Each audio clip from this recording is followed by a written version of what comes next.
గౌరవ వేతనాలు మూడోసారి పెంచబోయే పార్టీ కూడా తెలుగుదేశం పార్టీనే. నేను ఆ విషయాలు వస్తాను. 12,918 గ్రామాలు ఉన్నాయి. గ్రామాలు కాని కలకలగాలితే ఆ గ్రామంలో బ్రహ్మాండమైన అభివృద్ధి అవుతుంది. 5 సంవత్సరాల్లో 92,000 కోట్ల రూపాయల నిధులు గ్రామ అభివృద్ధి కోసం ఖర్చు పెట్టిన పార్టీ తెలుగుదేశం పార్టీ. మీ ఆధ్వర్యంలో 25,000 కిలోమీటర్లు సిమెంట్ రోడ్లు వేశాం. ఇంకో పక్క 100 అవార్డులు వచ్చాయి జాతీయ స్థాయిలో. 21 లక్షల ఎల్ఈడి బల్బులు వేశాం. దీనివల్ల 1,138 కోట్ల రూపాయలు కరెంటు ఆదా అయ్యే పరిస్థితి వచ్చింది. 2,115 అంగన్వాడీ బిల్డింగ్లు, పంచాయతీ బిల్డింగ్లు గాని, 5,885 అంగన్వాడీ భవనాలు గాని, 2,251 శ్మశాన వాటికలు గాని, 22 లక్షల మరుగుదొడ్లు కట్టడం గాని, 9,599 చెత్త నుంచి సంపద సృష్టించే కేంద్రాలు ఎస్టాబ్లిష్ చేయడం గాని, ఇవన్నీ కూడా మీ ఆధ్వర్యంలో చేశాం.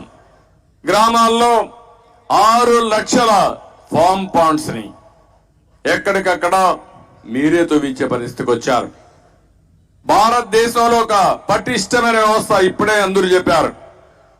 ప్రైమ్ మినిస్టర్ తర్వాత, ముఖ్యమంత్రి తర్వాత ఏదైనా నిర్ణయం తీసుకుని చెక్ ఇచ్చే ఏకైక అధికారం ఒక్క సర్పంచ్కు ఉంది తప్ప మిగిలిన వాళ్ళకు లేదు. ఎమ్మెల్యేలకు లేదు, ఎంపీలకు లేదు. ఆ అధికారం మీకు ఇచ్చారు.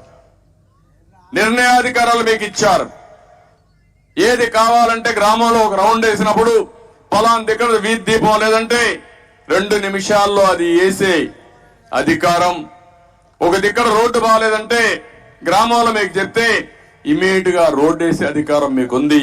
అలాంటి అధికారాలన్నీ ఉన్నాయి.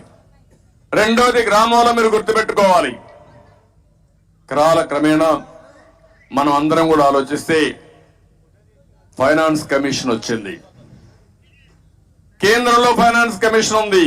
ఇప్పుడే మిత్రులు చెప్పారు, రాష్ట్రంలో కూడా నేను సమైక్య ఆంధ్రప్రదేశ్ లోని ఫైనాన్స్ కమిషన్ కూడా వేశాం. ఆ రోజు కొంత నిధులు కూడా మీకు ట్రాన్స్ఫర్ చేశాం. ఈ రోజు 14, 15 ఏదైతే ఈ రోజు మనకు ఫైనాన్స్ కమిషన్లు ఉన్నాయో ఈ 2 నేరుగా పంచాయతీలకు డబ్బులు పంపించారు. 8,629 కోట్ల రూపాయలు మీకు పంపిస్తే ఆ డబ్బుల్ని మీ సంతకాలు లేకుండా, జనరల్ బాడీ పర్మిషన్ లేకుండా నిధులు డైవర్ట్ చేశారంటే ఇది చాలా ఇల్లీగల్, ఇది అనెథికల్, ఇది చాలా సబబు కాదని చెప్పి కూడా నేను మీకు తెలియజేస్తున్నా. ఎవరికి అధికారం లేదు. మీ అకౌంట్ లో డబ్బులు లేకుంటే ముఖ్యమంత్రి అకౌంట్ లో ఉండే డబ్బుల్ని మీరు తీసుకోవడానికి పర్మిషన్ చేస్తానని అడుగుతున్నా. ఈయన ట్రెజరీ నుంచి కేంద్రం డబ్బులు తీసుకుంటూ ఒప్పుకుంటాడని నేను అడుగుతున్నా. పెత్తనం ఉందని, చేతిలో అధికారం ఉందని సర్పంచుల్ని మోసం చేస్తూ గ్రామ సభలు పర్మిషన్ లేకుండా చేస్తున్నారంటే ఇది గ్రామాల్లో ఉండే ప్రజలను అవమానించడం తప్ప ఇంకొకటి కాదు. సర్పంచ్ కూడా ఒక జవాబుదారీతనం ఉంది మీకు. మీరు ఎప్పటికప్పుడు మీ గ్రామంలో ఉండే ప్రజల మనోభావాల ప్రకారం, వారి ఆమోదం ప్రకారం మీరు పనిచేస్తారు. అందుకే జనరల్ బాడీ మీటింగ్లు పెట్టుకుంటారు. ఈరోజు నరేగా డబ్బులున్నాయి. నరేగా డబ్బులు మీరు ఒక్కసారి ఆలోచిస్తే ఇది డిమాండ్ డ్రివన్ ప్రోగ్రామ్. ప్రతి ఒక్క వ్యక్తికి 100 రోజులు పని కల్పించాలి.